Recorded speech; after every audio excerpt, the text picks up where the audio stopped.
Chairman, ranking members, members of the committee, thank you for inviting me to testify today. For years, we've been told by UNRWA and its supporters that the agency performs life-saving work and that its teachers offer Palestinian students an education that promotes human rights, tolerance, equality, and non-discrimination. Today, more than ever before, and I mean literally today, in light of the bombshell news reports in yesterday's Wall Street Journal, Reuters, and elsewhere, we now know this has been a lie.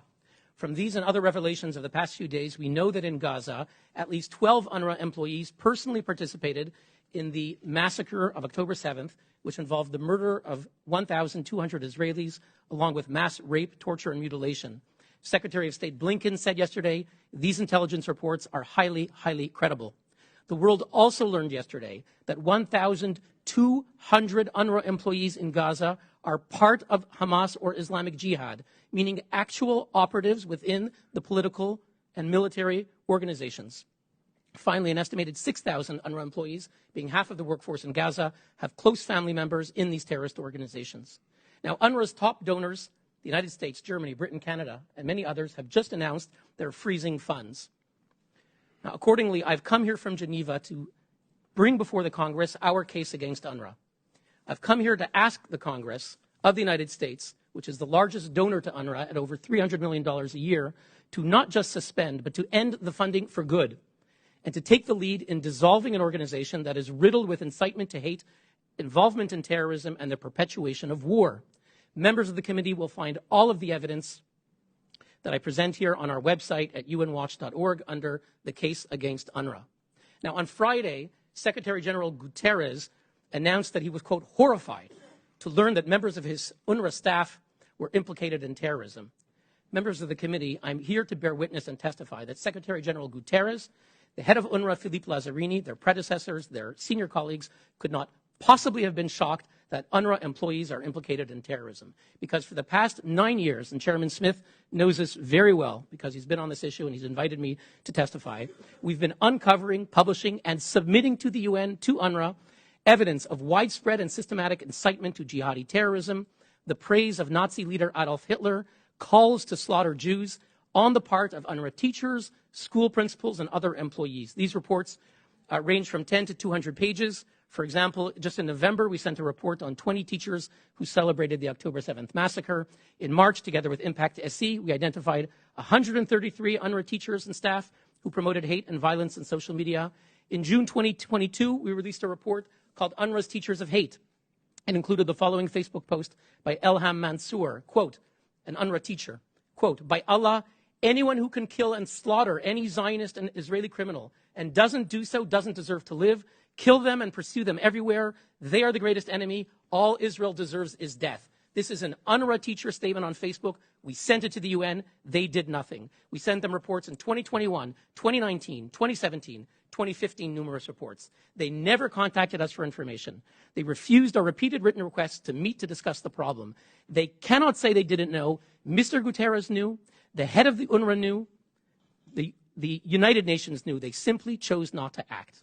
But it's much worse than that. From the beginning, their response to our reports was to attack us for doing the work they failed to do. If we look at Christopher Gunnis, the longtime UNRWA spokesman, he's now come back as a surrogate, giving interviews on Al Jazeera. He said on Twitter the following in response to our reports, quote, appeal to journalists, please don't turn UN Watch baseless allegations about anti-Semitism into a he said, she said story. It's a non-story. Quote, UN Watch makes a fool of itself again. Credibility dead in the water. Will anyone believe them again? Quote, he's interested to find out more about UN Watch's political and financial affiliations since its establishment. Can anyone advise? This was their response to smear the messenger. They are not interested in finding out the root problem of incitement to terrorism. In June 2022, when they had to suspend 6 out of 10 of their employees under pressure from the US, UNRWA Deputy Commissioner General Lenny Stensteth, who's now the Director General of the Norwegian Foreign Ministry, she informed donor states and put it on her website that, quote, the real intent of UN Watch, my organization, is, quote, to destroy and not build, and to invite conflict, not build a lasting peace. Now, the US and other donors have asked UNRWA to investigate and to ensure accountability. I can tell you for a decade, UNRWA has shown itself to be unwilling, unable, and unfit. Today, I wish to present our new report called UNRWA's Terrorgram, which I've handed to each of the members, and it's on our website, unwatch.org. In this report, we document a Telegram chat group of over 3,000 UNRWA teachers in Gaza that is replete with messages, photos, and videos cheering and celebrating the massacre of October 7th. It includes, for example, Safa Mohammed al-Najjar on the morning of October 7th. She's an UNRWA teacher of computers in Gaza, an administrator of this Telegram group. She celebrated the massacre, posting videos. She praised the Hamas Mujahideen, the holy warriors, as they massacred, mutilated, and raped Israelis. UNRWA English teacher Abdallah Mejez shared a message from Hamas urging Gazans to stay put, to ignore Israeli messages asking them to evacuate for their safety, effectively doing the work of Hamas to ask Gazans to be human shields. This is an UNRWA teacher. Abdul Karim Mejer, in our report, an elementary school teacher, celebrated the Hamas terrorists, saying, quote, "May Allah keep their feet steady and guide their aim." When a group member wondered what these heroes, the terrorists, as they're perpetrating the massacre, what they were brought up on, Mejer replied, "They imbibed jihad and resistance with their mother's milk." And a few days later, this UNRWA teacher asked Hamas to execute their Israeli hostages. When Stefan Dujarric, the UN spokesman, was asked about our information, he replied on January 11th, quote, "I mean, UN Watch, they have a track record, and I think from our end it speaks for itself." He tried to disparage us. Just to conclude, we have massive incitement to terrorism. Prominent people have said bad apples. It's a few bad apples. We're talking about 1,200 who belong to the organization, 3,000 in this group, 6,000 whose family members belong to it. This is not a problem of bad apples. It's rotten to the core.